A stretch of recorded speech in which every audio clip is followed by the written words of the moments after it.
The Room with No Exit, extended version. Lucy was traveling cross-country, seeking solitude and inspiration for her writing. When she stumbled upon the quaint roadside motel, it seemed perfect.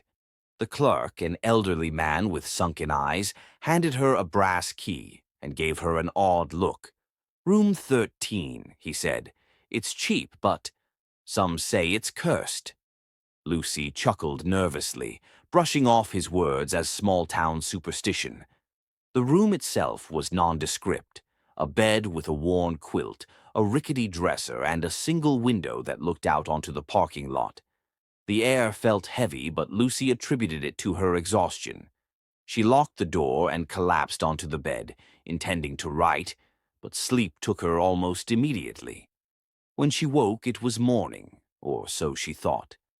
The clock on the nightstand showed 8 a.m., but the window was pitch black. Confused, Lucy tried turning on the lamp, but it wouldn't work. Her phone showed no signal. Panic began to bubble in her chest as she approached the door. She turned the knob, but it didn't budge. She tried harder, pulling and yanking, but the door was immovable, as if it had been welded shut. The hours crawled by as Lucy screamed for help, pounded on the walls, and even tried breaking the window with a chair. The glass didn't so much as crack. Exhausted and trembling, she sat on the bed, her mind racing. She was trapped. Strange things began happening as the second day wore on. The room seemed to change subtly when she wasn't looking. The quilt's pattern shifted, the dresser moved slightly, and the air carried an unnatural chill. Her attempts to mark the walls or leave notes were futile. Every mark she made disappeared as soon as she turned away. By the third day, Lucy noticed the whispers. At first, they were faint, like a breeze brushing past her ear. But as the hours passed, they grew louder, forming incoherent words and phrases. They seemed to come from everywhere and nowhere. "Lucy," they murmured, "why are you here?" She clutched her ears, rocking back and forth, trying to block out the voices. Food and water were absent, yet she felt neither hunger nor thirst. Her sense of time dissolved, replaced by an endless loop of fear and confusion. The walls now seemed to pulse, as if the room were alive. On what she assumed was the fifth day, Lucy awoke to find the room drastically changed. The furniture was gone, replaced by jagged, shifting shadows.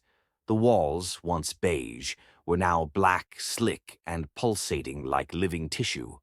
The whispers had turned into guttural growls, accompanied by distant screams that echoed endlessly. A single door appeared where the window had been. Desperate for escape, Lucy approached it cautiously. As she touched the handle, a voice boomed, deep and resonant, filling the room.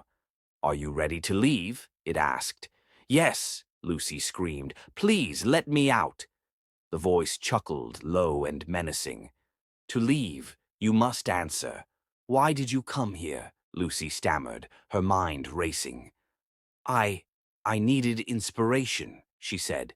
"I wanted to write, to be alone." The voice fell silent, and the door creaked open. Beyond it was not the parking lot, but a narrow, dimly lit hallway that seemed to stretch infinitely. Lucy hesitated but stepped through, the door slamming shut behind her. The hallway was suffocating, the walls pressing closer with each step. Shadows darted around her, whispering her name. The floor felt sticky, and a rancid smell filled the air. At the end of the corridor, another door awaited. When she opened it, she found herself back in room 13, exactly as it had been when she first entered. The bed, the dresser, and the window were all in their original places. Relief washed over her, but it was short-lived. The whispers were gone, replaced by silence so profound it was deafening. Lucy approached the window, hoping to see daylight, but instead her reflection stared back at her, distorted and wrong. The figure in the glass smiled, its lips curling unnaturally. "You can never leave," it said in her voice. Days turned into weeks. Lucy's sense of self began to fracture. She no longer knew if she was awake or dreaming, alive or dead. The room's malevolence seeped into her soul, warping her thoughts. One day she heard a knock at the door. She rushed to open it, but instead of finding another human, she saw herself standing outside, looking confused and terrified. "Room 13, her doppelganger said. "It's cheap, but some say it's cursed." The door slammed shut, and Lucy's screams were swallowed by the room. When the staff finally opened the room weeks later, it was empty except for scratch marks on the walls and Lucy's desperate pleas etched into the floor.